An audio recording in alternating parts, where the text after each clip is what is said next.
Très cher DG, mes hommages et bonsoir. Bienvenue à cet épisode de MLC Fort, édition Deadline 2017. Ledge, votre humble serviteur, toujours évidemment prêt à vous servir. Et cette année encore, fidèlement accompagné de mon acolyte Champ, toujours au rendez-vous. Salut Champ! Salut Ledge! J'espère que tu vas bien et que tu es prêt pour cette édition du Deadline. Écoute, ça fait 1 an que j'attends cette édition-là. J'en doute pas, avec ton équipe d'expansion qui arrivera en fait très très bientôt dans la Ligue. Je sais que tu es impatient de savoir un peu là, quels ont été les échanges qui ont eu lieu en cette première heure de notre édition spéciale du Deadline. Donc, 19h bientôt, tout juste en fait, et on y va tout de suite avec les premiers échanges qui ont eu lieu. Dans un premier temps, la Caroline qui a échangé Steve Mason à Calgary. Calgary, en retour, donne Jonathan Bernier ainsi que son premier choix. Eh bien, je suis content que tu aies commencé avec cet échange-là, Ledge. L'échange a lieu ce matin et c'est un échange qui est rempli de logique au sens de l'expansion, justement, qui est le sujet du jour. Steve Mason n'aurait pas pu être protégé par la Caroline ou à tout de même aurait coûté très cher à protéger pour les Kings. Alors, lui connaît une saison difficile, une moyenne d'environ 903, moyenne de près de 3 buts alloués par match. Et j'ai été étonné par le retour. On a quand même obtenu un choix de première ronde. C'est sûr qu'un choix de première ronde de Calgary, historiquement, c'est un choix qui est loin. 25e et plus. 25e et plus.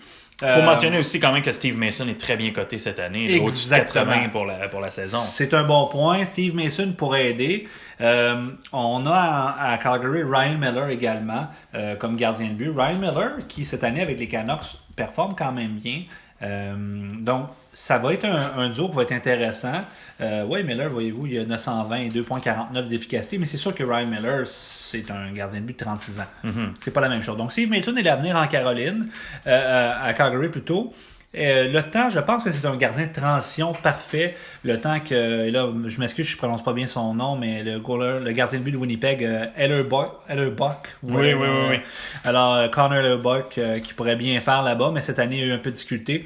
C'est un échange que je donnerais légèrement l'avantage à la Caroline, d'autant plus que Jonathan Bernier, moi je suis un peu déçu, je dois dire, la rivalité entre Lomzi et Carl pour Jonathan Bernier. Ça s'arrêtera là. Ça s'arrêtera là. Bernier était là depuis longtemps, je pense qu'il est là depuis l'époque de Scott Hartnell, si je me souviens bien de l'échange qu'il avait amené à Toronto. Donc, non, c'est un échange qui est important pour l'équipe, et puis j'ai bien hâte de voir ce que Mason va apporter aux Flames. Et parlant de Winnipeg, tu en as parlé brièvement il y a quelques secondes. Ils ont été impliqués dans 2 transactions plus tôt aujourd'hui. Dans un premier temps, Winnipeg est allé chercher Roman Polak, Zach Kassian ainsi qu'un choix de 5e ronde en 2018. En échange de Alan Quinn, fils de Pat, point d'interrogation, non, parce que son nom de famille ne s'écrit pas pareil, ainsi que Eric Gustafsson.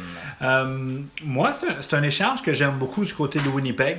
Roman Polak, c'est un défenseur. C'est le genre de défenseur que tu fais échanger au deadline. C'est vraiment le gars typique avec un casque pas de visière de l'époque, là, avec 2-3 dents, qui donne beaucoup de mise en échec et tout. Mais Polak, cette année, beaucoup plus discipliné.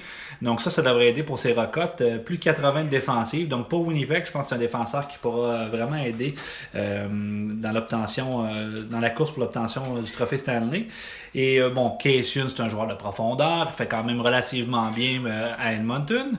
Et un choix de 5e ronde, ça ajoute. Maintenant, en retour, Alan Quinn, on va être franc, c'était pas le joueur le plus connu. On est allé vérifier un peu ses statistiques, bien fait dans la Ligue américaine pour les Islanders l'année passée, avec à peu près 1 point par match. Et cette année, a été chercher quand même une quinzaine de points dans la Ligue nationale. Ce sera un 3e centre, j'imagine.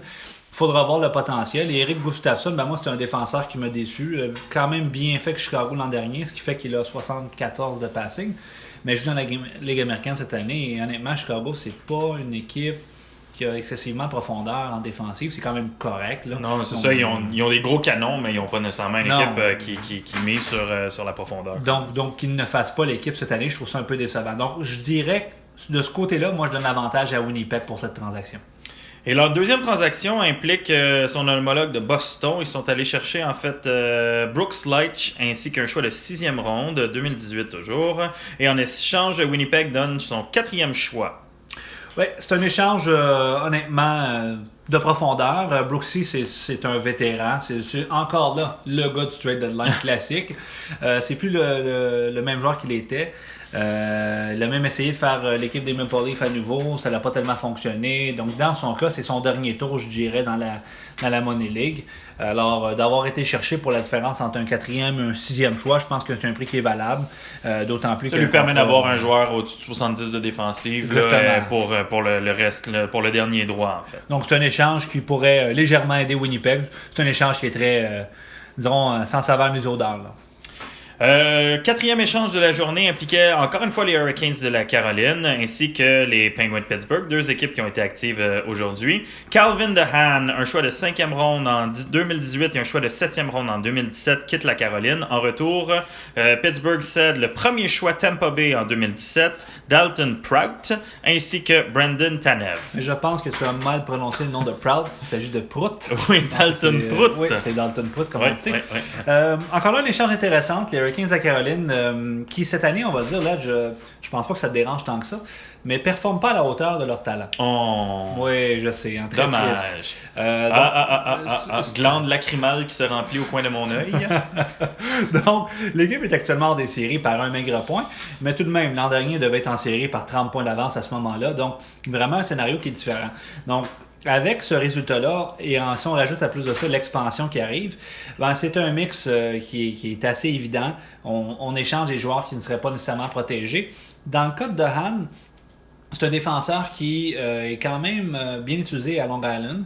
À Brooklyn maintenant, c'est vrai. À Brooklyn, qui d'ailleurs peut-être va retourner à Long Island ou ailleurs. Mais c'est un 3 ou 4e défenseur. Pas beaucoup de temps de désavantage numérique cette année comparativement à l'an dernier, mais cette année 80 défensifs, donc excellent pour les Pingouins. Va remplacer Polak qui est en plus un plus petit contrat, beaucoup plus jeune, 25 ans, bientôt 26.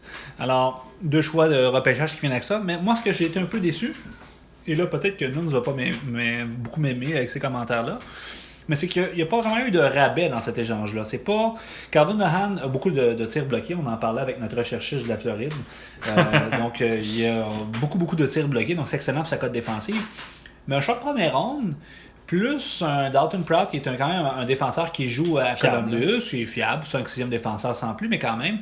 Et Brendan Tanev, qui est un autre joueur de profondeur, mais quand même, je trouve pas qu'on l'a eu à rabais. Donc actuellement, il n'y a pas le phénomène du rabais pour l'expansion, je le sens pas. Donc c'est un excellent travail de Julien. C'est pas un mauvais échange pour Pittsburgh, c'est que j'aurais pensé qu'il aurait coûté moins cher que ça, étant donné les circonstances, tout simplement. Sinon, si on regarde l'échange hockey, joueur pour joueur, talent pour talent, c'est un échange qui est viable pour les deux équipes.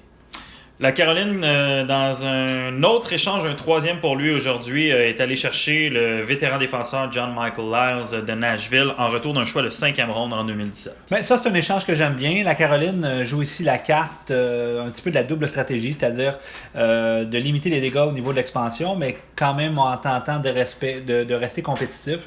Un joueur comme Lyles, c'est un joueur qui est agent libre à la fin de l'année, peut apporter quand même une certaine profondeur sur une 3e paire. Encore là, c'est un joueur typique de trade deadline. Je pense que c'est la 4e fois. C'est notre 6e édition de trade deadline qu'on fait, toi et moi, Ledge. Et honnêtement, s'il n'a pas été changé à 4 deadlines, je ne serais pas vraiment étonné.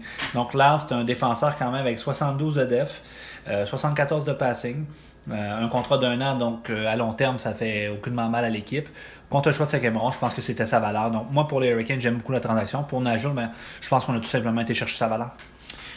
Et le 6e et dernier échange qu'on a pour l'instant d'entrée et d'officiel, on a Détroit qui donne Chris Stewart au Minnesota en retour de R.J. Umberger, Ty Ronning, fils de Cliff, un 6e choix Minnesota 2018 ainsi qu'un 7e choix Minnesota 2018.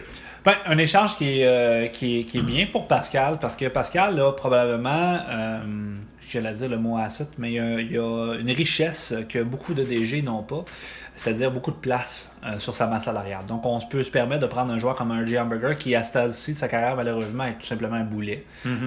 Donc, on va chercher, lui, son contrat.